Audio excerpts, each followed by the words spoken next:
جب آپ کا دل درد سے بھر جائے اور آنکھوں میں بے تحاشا آنسو جاری ہو جائیں تو اس رب سے چپکے باتیں کر لیا کریں۔ وہ سب جانتا ہے لیکن آپ سے سننا چاہتا ہے۔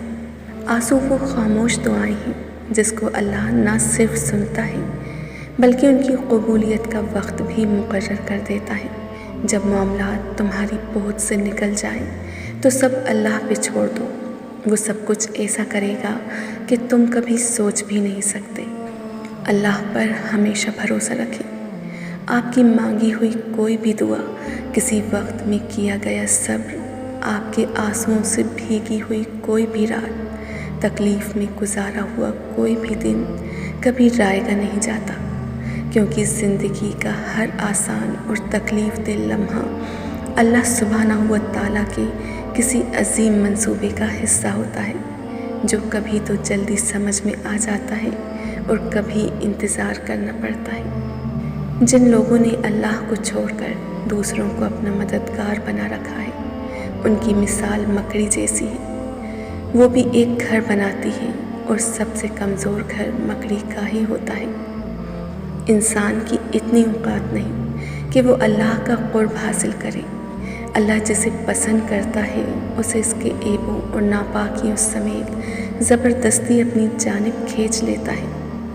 میرا یقین ہے کہ خدا سے مانگتے ہوئے ہمیشہ اپنی اوقات بھول کر محض اس کا اختیار ذہن میں رکھتے ہوئے دعا مانگنی چاہیے کہ ہماری سوچ، ہماری اوقات، خیال، ارادہ ایک مخصوص حد تک جا کر رک جاتے ہیں، مگر اس کا اختیار اس کی رحمت کی طرح لامحدود ہے، اور اس کی رحمت خلق سے پیار کی مانند بے حساب ہے۔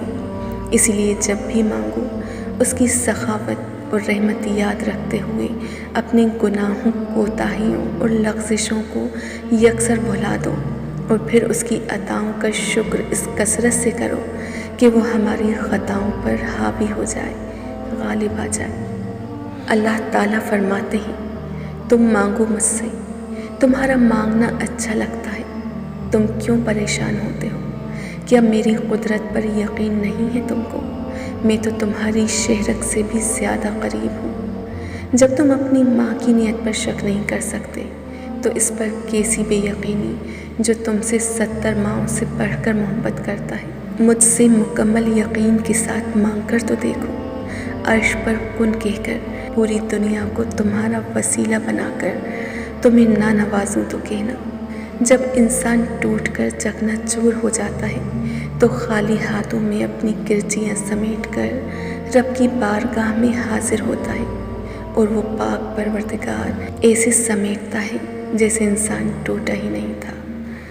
درخت سے گرنے والا کوئی پتا ایسا نہیں جس کا اسے علم نہ ہو، تو پھر وہ آنسو جو تمہاری آنکھ سے ٹپکا، وہ درد جس نے تمہارے دل کو بےکل کر دیا، کیا اس 70 ماؤں سے بڑھ کر محبت کرنے والے کو اس کی خبر نہیں؟